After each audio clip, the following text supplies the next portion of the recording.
We're Barakatah Yahweh, Barakatah Yahweh Shai, Barakatah Yahweh, Barakatah Yahweh Shai. First and foremost, I want to give all praise to Yahweh Bashin Yahweh Shai. The double honors to apostles and elders of Great Millstone. And salutation to you, Achaemen's teaching in truth and sincerity, and this is still enduring through these hard times. And shalom to the elect. This lesson that I came up with today is pretty much focusing on the prophecy that's going to happen towards Edom, the Edom destruction. All right, because you got other camps out there teaching that so-called white man, ain't gonna, ain't gonna be destroyed, and they gonna be employees in the kingdom, and just even outside of Israel, the Israel that know the truth, 2/3 on the street, the ones we deal with out there that don't have the knowledge, think that it's gonna be deliverance for everybody, and that we should, forget what the so-called white man have done to us back in when we was in slavery. But the scriptures say otherwise, man. So through the Spirit, Lord willing, I edify you brothers, you few sisters that's watching. All right. So this is Ezekiel chapter 35, verse 1. It says, "Moreover, the word of the Lord came unto me, saying, Son of man, set thy face against Mount Seir and prophesy against it." And if you don't know who Mount Seir is, that's Edom. All right. It says, "And I said unto it, Thus said the Lord Yahweh, it said, Behold, O Mount Seir, I am against thee, and I will stretch out my hand against thee, and I will make thee most desolate."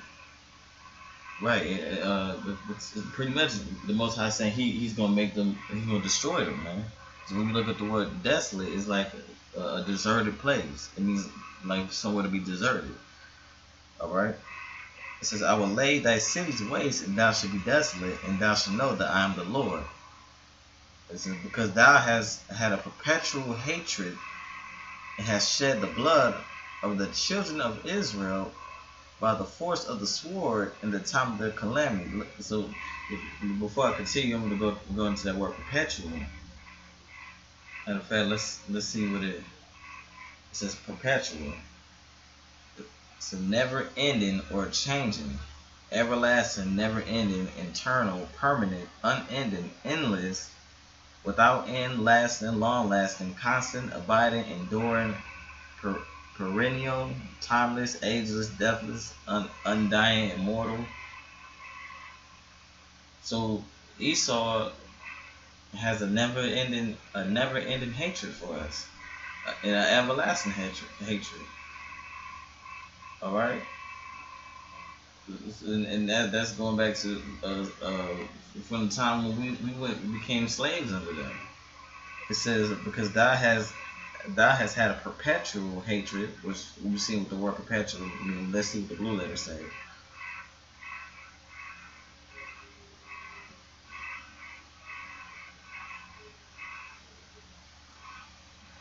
Let's see what it says in the Hebrew. Strong's H5769.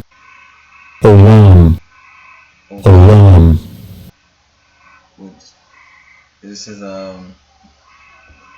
long duration, antiquity, futurity, forever, ever, everlasting, evermore, perpetual, old, ancient, world, ancient time, long time of past, or future, forever, always, continuous existence, perpetual, everlasting, indefinite, or unending future, eternity.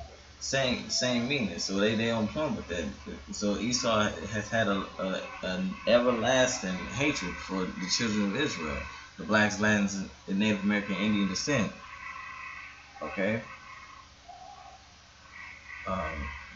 Here we go. Right. So back in verse 5, it said, "Because thou hast had a perpetual hatred, and hast shed the blood of the children of Israel by the force of the sword in the time of their calamity," when we went off and became wicked.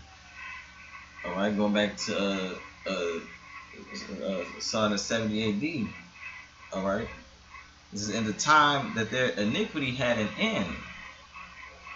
Right. So when it was time for our sin to be over with, our iniquity had an end, and they were supposed to let us go. You know, because if you go back to the ancient world, when we always went done some wicked, the Most High always sent a prophet amongst us, right? And to deliver us out of the hands of who we was in captivity of. So when our captivity had an end, Esau carried it on. All right, because why he has that everlasting hatred, man. And to this day, we spiritually enslaved slavery, and we mentally in slavery too. All right. It said therefore, because who run everything right now? Who do we answer to right now? We still gotta go to Esau for one, like the prophecy for in one of all things. And you see Jake dying at a high rate. All right. It said therefore, as I live, said the Lord power Yahweh, I will prepare thee unto blood, and blood shall pursue thee. Since thou hast not hated blood, even blood shall pursue thee. Right? Because Esau, with all the slaughter he have done to us, he didn't hate blood. Esau loves blood. He loves to kill. That's what I'm talking about. So the Most High said, even blood shall pursue thee. And there's a scripture that says, we gonna what does it say? We're gonna wash our feet in the blood. If I'm not mistaken, if I'm quoting it right, it says, even blood shall pursue thee. Thus will I make Mount Seir most desolate, and cut off from it him that passeth out, and him that returneth. And I will fill his mountains with his slain men, and in thy hills and in thy valley, in all thy rivers shall they fall that are slain with the sword. I will make thee perpetual desolation, and thy city shall not return, and ye should know that I am the Lord. Right, so the Most High gonna make them perpetual desolate. Meaning, they city, they ain't gonna. America not gonna. It's not come back up. Esau not gonna rise back up. That's never gonna happen. All right. So like it, cause you keep going on that, but that's a good chapter. But I'm gonna go to the second scripture I got. All right, so this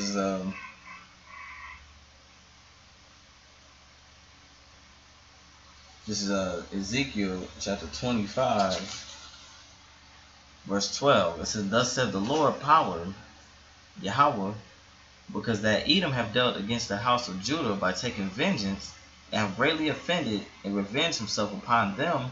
Therefore, thus said the Lord power, Yahweh, I will also stretch out my hand upon Edom, and will cut off man and beast from it, and I will make it desolate from Teman, and they of Dedan shall fall by the sword.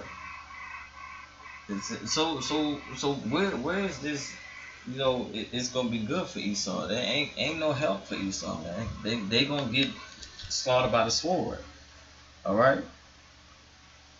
And is it an unrighteous thing?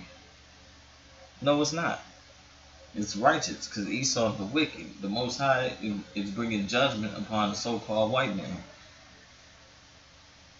It says, and I will lay my vengeance upon Edom by the hand of my people, Israel. Let me read that again. It says, and I will lay my vengeance upon Edom, the so-called white man and white woman that you see walking around today, by the hand of my people, Israel. The blacks, the blacks, Latino, and Native American Indian descent. From Judah on down to Ephraim on down. Talking about the whole 12 tribes of Israel. We going the Most High gonna use us. He's gonna put the spirit on us to take down Esau. This is, and they should do in Edom according to my anger and to my fury. Right. So what you see, this whole little this Black Lives Matter movement and these Black Panthers rousing up, that's nothing compared to what Yahweh Shem Yahushai is gonna do with the spirit he gonna put on us according to his anger and his fury. Right now, that's what you see now. That's little. That's little. Yahweh Shem Yahushai gonna put that. He gonna put his anger in us. Yeah, he gonna put the fury on us to take down Esau. So then they should know my name, Salaki, and they should know my vengeance, said the Lord power, Yahweh Shem Yahushai. it says oh yeah, this going into the Philistine, but they gonna get dealt with too. But I'm mainly focusing on that's pretty much it. But I was just focusing on Edom, and yeah, man. So them two scriptures are heavy hitters right there, and there's more scriptures saying that Edom won't be destroyed, man. You know. So with that, that's pretty much it on that. I pray that this has been edifying to you, brothers, you few sisters just watching. And with that, I'm gonna say shalom and death to Esau.